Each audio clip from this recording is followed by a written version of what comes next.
El amigo, compañero, constitucionalista Miguel Julio Rodríguez Villafañe, que sostiene algunas cosas interesantes que nos gustaría escucharla de su propia voz y el análisis, porque él siempre tiene la perspectiva justa. Miguel, ¿cómo estás? Mónica, Héctor y Julián, te saludamos desde Villa María. Como siempre, un gusto estar con ustedes tres, Por favor. reflexionando sobre tantas cosas que nos importan, ¿no? Sí, no, tantas, Miguel. Así es. Escúchame, Mónica, casualmente, acá primero a la audiencia hay que decirle la palabra información pública. La gente está cansada, dice, ¿para qué quiero más información? No quiere escuchar noticias, ¿viste? Porque un poco la primera reacción tal cual. de quien está afectado por tantas cosas es no querer saber. Sin embargo, es un derecho humano básico. Por eso es que la Convención Americana sobre Derechos Humanos, conocida como el Pacto de San José-Costa Rica, está incluida en la Constitución y establece que se debe asegurar el acceso a la información pública. ¿Por qué?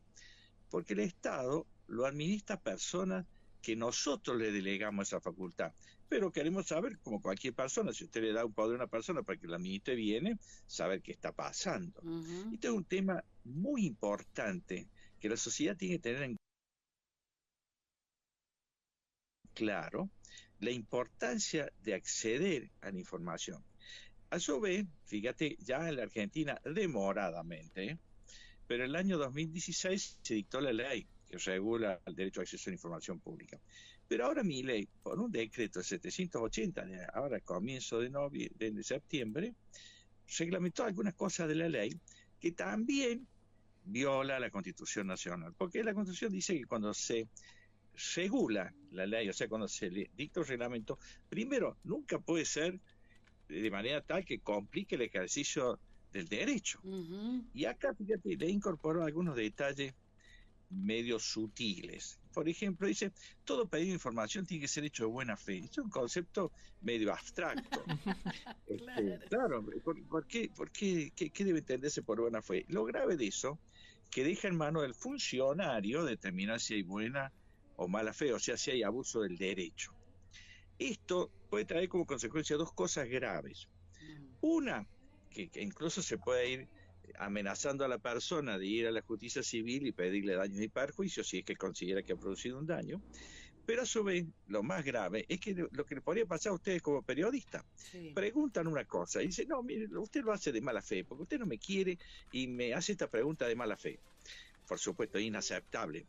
Pero eso lo obliga a ir a la justicia, y la justicia con sus modos, con sus formas, en el mejor de los casos, a lo mejor dentro de 6 meses, ordena que le den la información. Pero ustedes como periodistas saben que la información tiene un tiempo propio, usted le quiere saber ahora, no en diciembre o en enero el tema.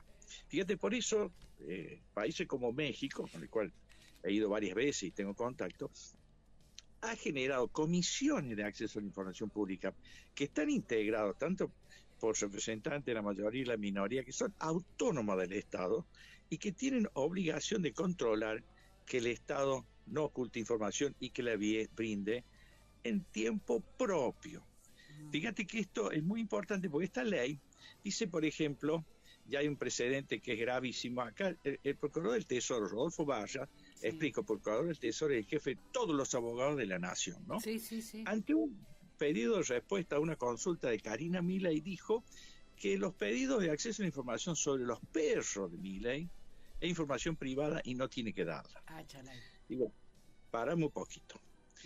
Ahora bien, el tema de los perros de Milei no es un tema menor, más allá de algunas cosas que por ahí incluso la televisión de países extranjeros no podían creer que el día que toda la mañana va a hablar con un perro muerto y una serie de cosas. Pero para no quedarnos en eso, por ejemplo, acá era importante saber, para que el presidente explicara por qué recién se mudó. Él asumió el 10 de diciembre del año pasado y se mudó a la Quinta de Olivos recién a mediados de enero de este año, según su criterio, porque no estaban listos los caniles, o sea, los lugares donde iban a alojar los perros. Primer detalle, eso hizo que durante ese mes, que es clave cuando se está armando un gobierno, estuviera alojado en un hotel céntrico de Buenos Aires. Primer detalle que hay que tener en cuenta en eso. Primero, los perros tampoco iban a estar en el hotel. Pero esa fue la excusa, por eso es que es importante saber, para que durante un mes, o más de un mes, desde el 10 de diciembre hasta el 15 de enero, el presidente estuviera en un lugar que no había control con quién hablaba, con quién estaba. Porque si el presidente está en la Casa Rosada o está en Olivo, hay un registro, quién ingresa, quién sale, claro, y a qué va. Tan así que ahora eso lo están usando por la denuncia que ha hecho la pareja de Alberto Fernández. Ahora resulta que en ese hotel, como un hotel privado, no hay obligación de llevar ese registro, y nosotros durante el primer mes y pico de que el presidente estuvo en ejercicio, sí, nosotros no sabemos con quién negoció, quién estuvo, y la gran excusa era que los perros no tenían un lugar en Olivos. Sí. Fíjese la importancia que tiene ahí entonces los perros, es decir, si esa era la excusa, esa excusa no nos podía privar a nosotros de saber con quién estaba el presidente, con quién se reunía y qué negociaba para el futuro de su gobierno. Fíjate que esto de lo privado también es relativo. Yo pregunto, si con cualquiera de ustedes hiciéramos un partido de tenis, Mónica, ¿a quién le importaría? Muy poco, a nadie. Pero si ese partido de tenis lo hacen o pádel, como lo hacían algunos jueces, como Mauricio Macri, sí, lo que cual luego coincidía con salida de fallos conforme a lo que quería el gobierno del momento, usted empieza a pensar cómo es la cosa. Ayer nos juntamos a jugar el tenis con ustedes tres, y pasó mañana le damos una pauta tremenda de publicidad a ustedes. Bueno, podríamos negociar eso, ¿eh? Sí. Pero lo cierto, por eso es importante saber, si ahora nosotros, ¿se acuerdan? En la época del gobierno de Macri, decimos, che, pero ¿cómo? Estos jueces han ido a jugar al padre con el presidente, y resulta que a los pocos días salen fallos conforme al criterio del presidente. Fíjate que esto es tan importante, porque ahora uno está sintiendo, yo te pregunto, está la famosa máxima del presidente Milei, no hay plata, ¿no es cierto? Sí. Primer detalle, resulta que el dinero en un gobierno se maneja por el presupuesto, pero Milei no ha presentado el presupuesto 2024, que lo tiene que aprobar el Congreso. Se limitó a prorrogar el del 2023, por supuesto que por los valores de la inflación, etcétera, está desactualizado en los montos, y solo se actualiza en algunos montos, pero en función de criterios caprichosos en base a las facultades delegadas, lamentablemente por nuestro Congreso de Milei. Y pregunto yo, resulta que ahora a los jubilados se los apalea porque están pidiendo un reajuste que no supera 13.000 pesos por mes. Se le está sacando dentro del Vademécuno de dineros que da el PAMI, medicamentos que antes eran cubiertos al 100%, ahora no se los cubre, no hay plata para comedores, pero resulta que anotemos esta cantidad que no estamos acostumbrados a pensarlo. 7.200 billones, no millones, billones gastamos en 24 aviones obsoletos de hace 40 años, que no sé si nos van a servir, qué sé yo, para andar ocultando el cielo de la Argentina. Como aviones que han sido comprados con la autorización de Inglaterra. Para darle una idea, los aviones que tiene Inglaterra en las Malvinas tienen radares con el alcance de 150 kilómetros. Estos aviones tienen radares que ha autorizado Inglaterra que llegan a 50 kilómetros. Los F-16. Claro, pues imagínate que 50 kilómetros quiere decir, cuando nuestros aviones están en la base, ya los otros están sabiendo, te ponen el misil en la nariz. Pero no conforme con esto, y fíjate otro detalle que no es menor, vamos a gastar 1.800 billones, o sea, millones de millones, para comprar 3 submarinos. 3 submarinos. Entonces uno dice, pará, acá en información pública importante, ¿y dónde sale la plata ahí? ¿Dónde estaba? ¿No era que no había plata? ¿Hay tanta urgencia de comprar 3 submarinos? A su vez, ¿cuáles son las hipótesis de conflicto que necesitamos cubrir? No está claro nada de eso, y eso se maneja con total oscuridad para la ciudadanía. Resulta que tenemos que aceptar, por otro lado, que entonces no hay plata para los jubilados. ¿Cómo es la cosa? Yo sigo insistiendo algo que alguna vez yo dije acá, que una nación tiene, por definición, 3 ámbitos: gobierno, territorio y población. Para no quedar en otro detalle que merece otro análisis, pero la población es central. Entonces, acá no puede ser que el objetivo del gobierno sea llevar a un aspecto técnico que hay, habría que ver a qué nivel es la famosa paridad cero, como dice Milei, o sea, que no haya déficit del Estado, pero ¿al servicio de qué? Porque no te interesa qué sentido tiene tener litio, tener gas en vaca muerta, tener un montón de cosas de ese tipo, si está al servicio de la usura para pagar intereses, y estamos destrozando uno de los elementos centrales de nuestra razón de ser, que es nuestra población. Uh-huh. Y acá lo grave de esto es que no hay que quedarnos con esto solamente. Fíjate que yo que rescato mucho el periodismo, fíjate, un detalle que es muy importante para nosotros, porque yo también lo ejerzo. El periodista, como cualquier ciudadano, tiene derecho a acceder a información pública. Pero a diferencia de cualquier ciudadano, además tiene el deber, no sé si me explico, son dos cosas.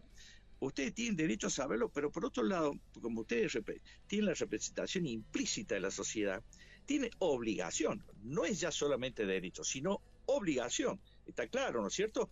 Que por eso por eso el periodismo tiene en sí mismo, no digo una relación de privilegio, pero sí es preferente para acceder a la información pública, porque el periodista, la información a la cual accede por derecho y por deber, la tiene para brindarla a la sociedad. No sé si me explico. Totalmente.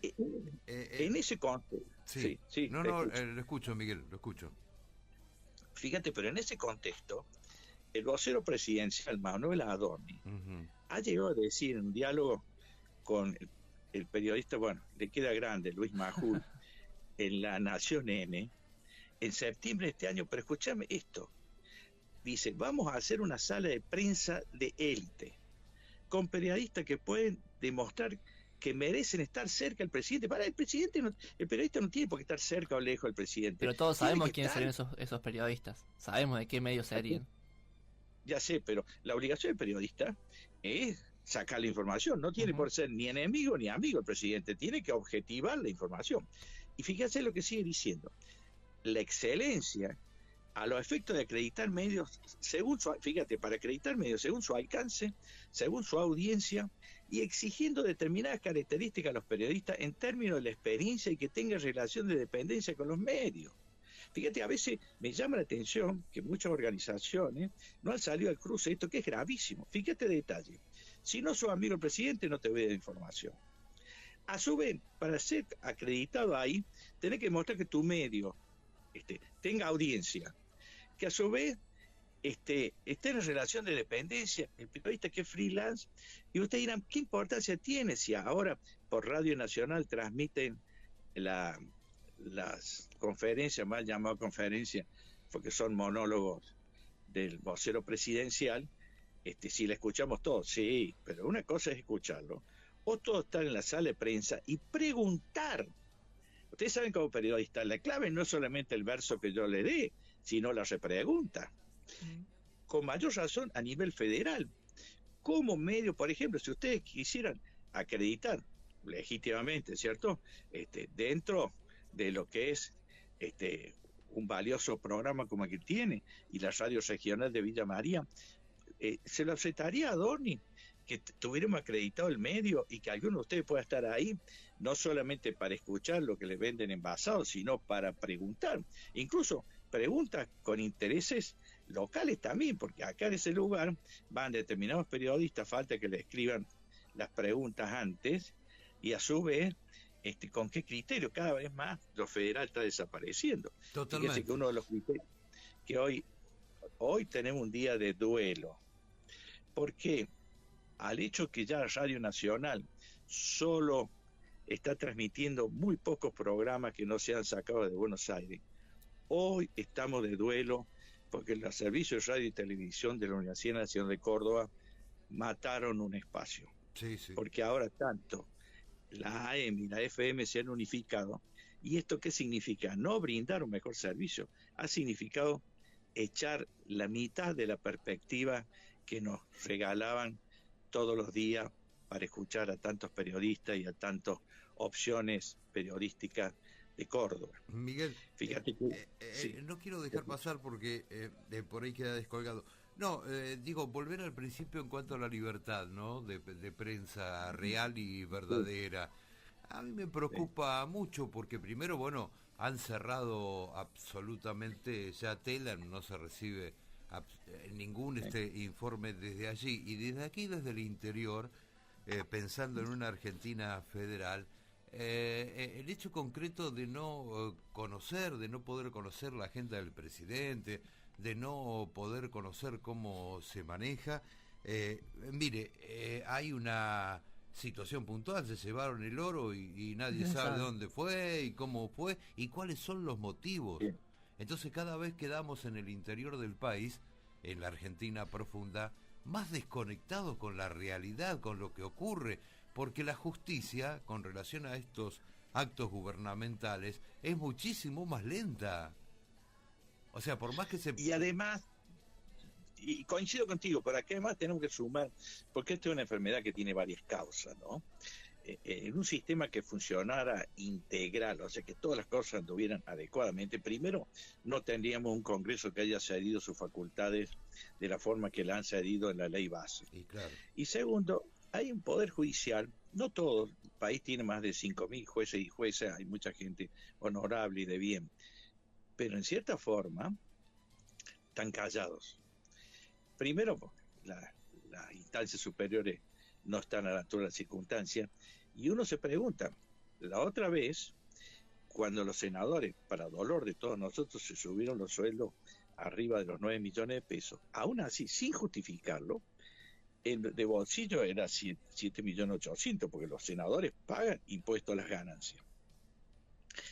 En este momento, un camarista en Córdoba cobra 10.800.000 pesos. No pagan impuestos a las ganancias, a su vez tampoco pagan la luz, el gas, el teléfono, la secretaria, la infraestructura donde trabajan. Y están calladitos. Y el presidente se cuida muy bien de no meterse con el Poder Judicial. No quiero pensar lo que gana un ministro de la Corte. Fíjate, entonces acá todos tenemos que poner las cosas sobre la mesa. Todos tenemos que poner las cosas sobre la mesa. Y además, tener respuesta acorde. Acá hay un Poder Judicial que en función de esto, y dada la emergencia judicial que tenemos, no tiene que tener más Feria de Julio. ¿Cuál es la razón de la Feria de Julio? La Feria de Julio no tiene ninguna razón de ser. Podría ser lo único para que en ese momento haya tarea interna.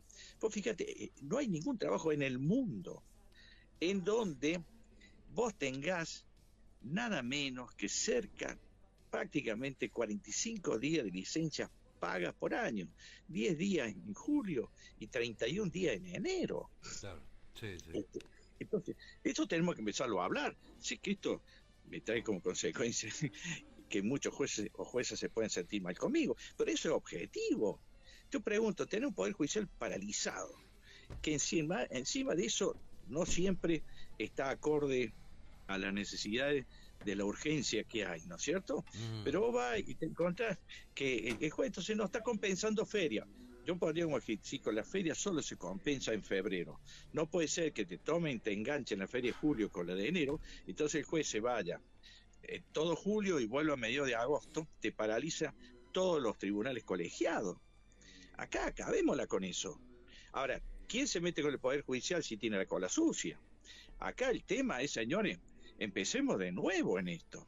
O sea, no solamente tienen modalidades que van en contra de un sistema republicano, con jueces, algunos que ya no pagan los impuestos a la ganancia y que indudablemente no tienen nada que ver con el pueblo al cual se tiene que dirigir y al cual tiene que administrarle justicia. El juez tiene que ser uno más. Acá no puede ser que los jueces, si llueve, no se le tienen que mojar los zapatos. Terminémosla con eso.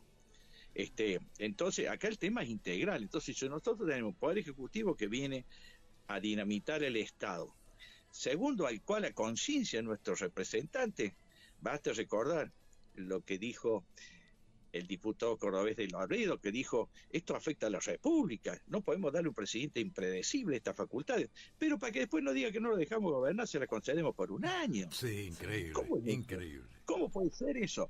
Ahora, y que después no tenga repercusiones sociales.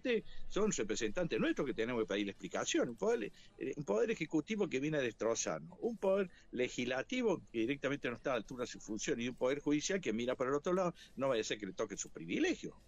Es decir, va acá. Entonces, si vamos a hacer austeridad, chao.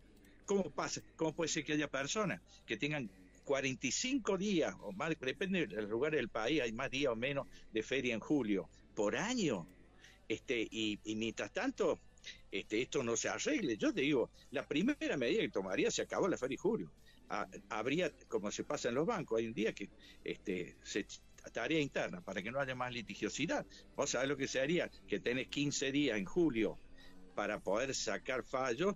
Al final de julio no te alcanzaría la mano para notificar resolución. Claro, sí, claro. No es más que trabajar y cumplir lo que le corresponde. A mí yo te pregunto, ya con la feria de enero traes 31 días. ¿Dónde conseguir que los alumnos hagan un alto por razones pedagógicas, qué sé yo, otra cosa? Pero ¿cuál es la razón para parar a los jueces, el Poder Judicial? Y antes la justicia tenía 3 ferias al año. Tenía toda Semana Santa, los 10 días en julio, más 31 en enero, para la moto. Acá, si tuviéramos al día, puede pasar. Pero ¿cuál es la razón? Estoy violando normas constitucionales básicas, señor. Tiene 31 días, son 31 días que los tenés en enero, desde el primer día que laburás, porque para que un empleo común le corresponda 31 días, pero si subamos a la feria de julio, estamos hablando de 40 y pico de días al año, pagos, con un día de laboro, porque acá ese derecho lo tienen todos desde el primer día que ingresan. ¿Cómo es eso? Ahora, nadie se mete con el Poder Judicial. No. Y tenemos un Poder Judicial que tiene que responder ante la historia. Es un Poder Judicial, como lo digo, monárquico. Y te lo digo, tenemos colonización mental. ¿Por qué? Vos fíjate que donde está la justicia te dice que son palacios de justicia. Y los máximos referentes son cortes. Déjate jorobar. Eso no puede seguir siendo así. Y el Poder Judicial tiene que estar a la altura de las circunstancias y ser democrático y republicano. Porque fíjate que hay un detalle importante. La justicia de la Edad Media existía, pero los jueces representaban al rey. Por lo tanto, el administrado era inferior al juez porque era un súbdito. En la democracia, el administrado es un par del juez.